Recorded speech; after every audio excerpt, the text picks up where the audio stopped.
Hello students, इस series में हम डिस्कस करेंगे आपके कैश फ्लो स्टेटमेंट से मोस्ट इंपॉर्टेंट एमसीक्यू देखेंगे जो आपके एग्जाम पॉइंट व्यू से काफ़ी इंपॉर्टेंट है।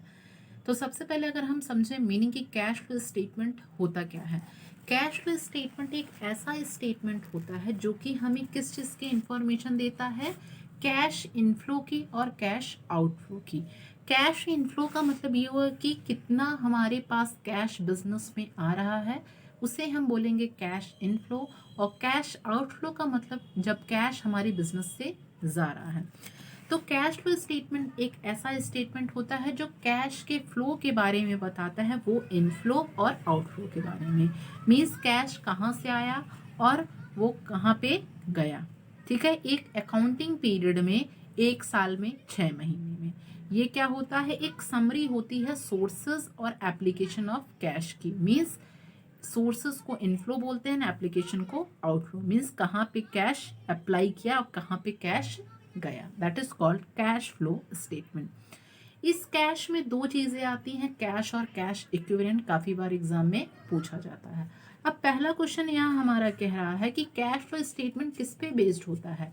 कैश बेसिस पे, एक्रूअल बेसिस पे, अकाउंटिंग इक्वेशन पे की both cash and accrual basis पे। तो जो कैश फ्लो स्टेटमेंट होता है वो बेस्ड होता है हमारे कैश के बेसिस पर। ठीक है, that is option number A. Next question की बात करें तो objective of cash flow statement. जो ऑब्जेक्टिव होता है कैश फ्लो स्टेटमेंट का वो क्या होता है, शॉर्ट टर्म कैश प्लानिंग के लिए, analysis of cash flow cash position. Third है कंपैरिजन ऑफ ऑपरेटिंग परफॉर्मेंस की, D all of the above.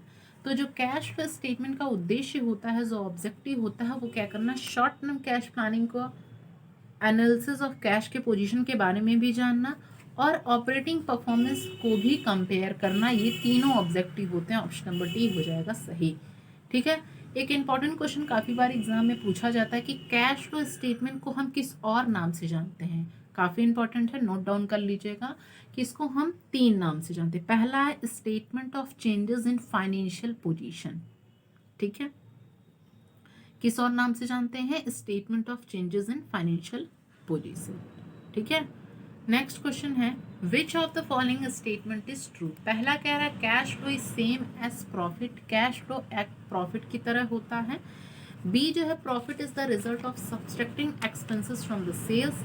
कि सी है cash flow results from the difference between all cash available and cash payment. कि D है cash flow only when actual जो payments होते हैं वो नहीं किए जाते हैं बट रिसीव्ड किए जाते हैं। तो कैश इसमें से कौन सा स्टेटमेंट सही है, profit is the result of subtracting expenses from the sales. Means expenses से जब हम सेल्स को माइनस करते हैं तो हमें क्या मिलता है, प्रॉफिट मिलता है। नेक्स्ट क्वेश्चन नंबर 4 है cash flow statement is prepared for the financial planning of long range, medium range, short range, very long range. तो जस्ट हमने बताया कि एक ऐसा स्टेटमेंट होता है जो एक अकाउंटिंग पीरियड के लिए बनाया जाता है। स्टेटमेंट शॉर्ट रेंज के लिए, 6 महीने के लिए, साल के लिए, that is option number C.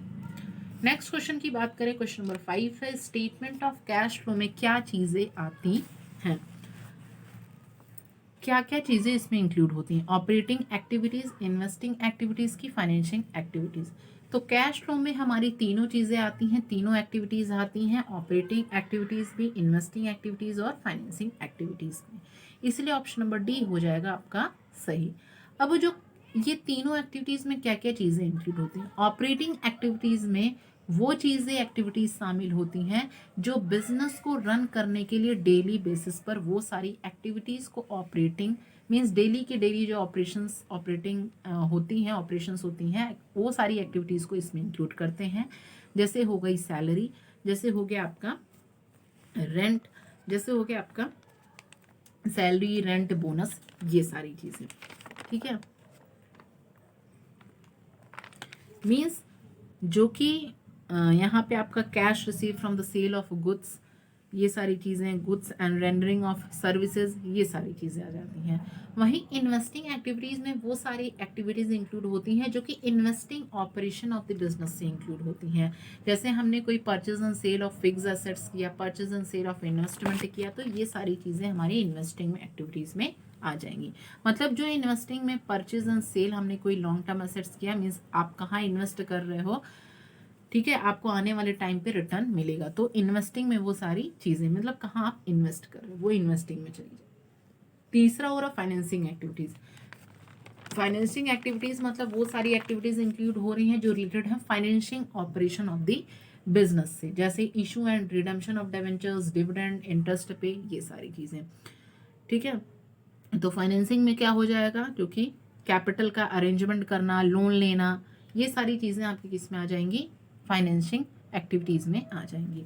Next question number 6 की बात करें, an example of cash flow investing activity क्या है, issue of debenture, repayment of long term. काफ़ी एग्जाम में पूछे जाते हैं, ऐसे पूछ लिए जाते हैं कि कौन सी एक्टिविटी किस में जाएगी।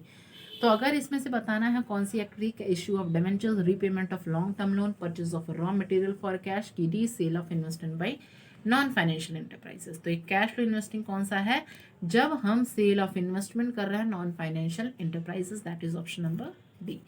नेक्स्ट है increase in the amount of prepaid expenses. क्या रिजल्ट होगा, कैश इससे बढ़ेगा, डिक्रीज होगा कैश की, नो चेंज इन कैश की, नन ऑफ द अबव। तो देखिए increase in amount of prepaid expenses, ये इससे क्या हो जाएगा, आपका कैश जो है डिक्रीज हो जाएगा। ठीक है,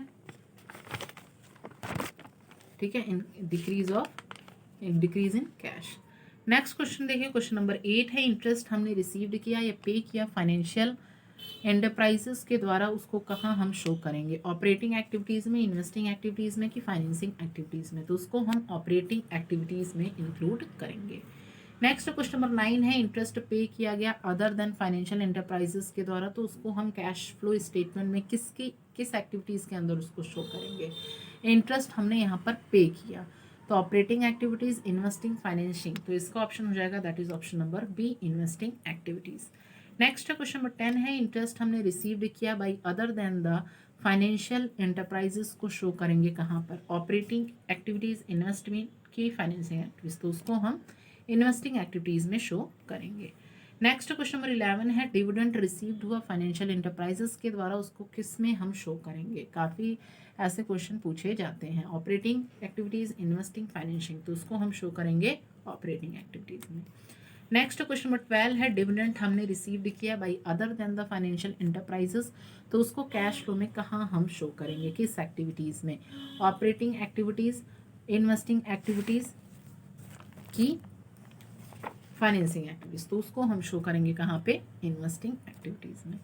नेक्स्ट क्वेश्चन नंबर 13 है, कैश फ्रॉम ऑपरेटिंग एक्टिविटीज़ क्या डिक्रीज करेगा, डिक्रीज करता है due to payment of expenses, payment of taxes की, पेमेंट टू क्रेडिटर्स की, ऑल ऑफ दी अबव। तो कैश फ्रॉम ऑपरेटिंग एक्टिविटीज़ ये डिक्रीज करता है ड्यू टू द एक्सपेंसेस का पेमेंट होने से भी, पेमेंट ऑफ टैक्सेस से, पेमेंट टू क्रेडिटर से, इसलिए डी ऑप्शन हो जाएगा सही।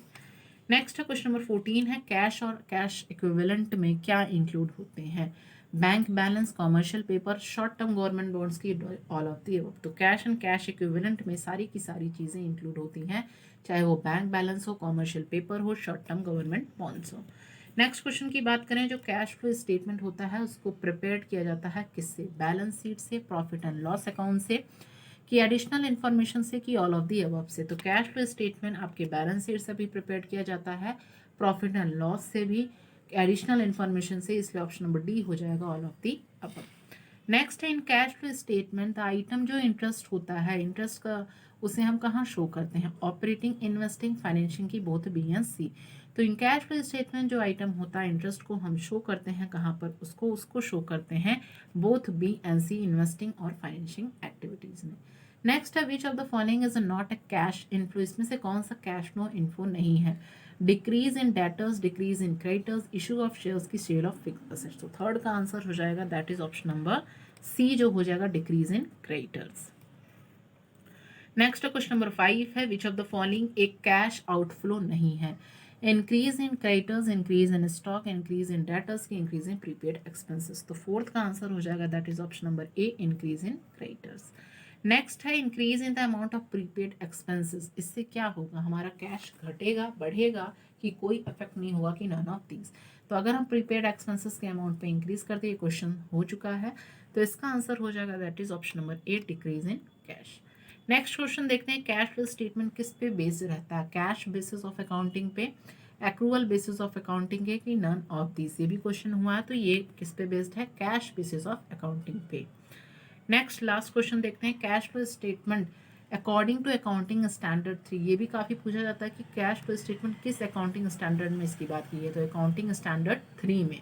और किस लिए मैंडेटरी है, सारी इंटरप्राइजेस के लिए, कंपनीज जो लिस्टेड हैं स्टॉक एक्सचेंजेस में, कि वो इंटरप्राइजेस जिसकी टर्न ओवर 50 करोड़ से ज़्यादा है, कि डी बोथ बी एंड सी। तो 7 का आंसर हो जाएगा ऑप्शन नंबर डी, कि बोथ बी एंड सी की कंपनीज जो लिस्टेड होती हैं स्टॉक एक्सचेंज में, और इंटरप्राइजेस जिसका टर्न ओवर 50 करोड़ से ज़्यादा होता है। तो आई होप ये सारे क्वेश्चंस आपको समझ में आए होंगे। Okay, thank you.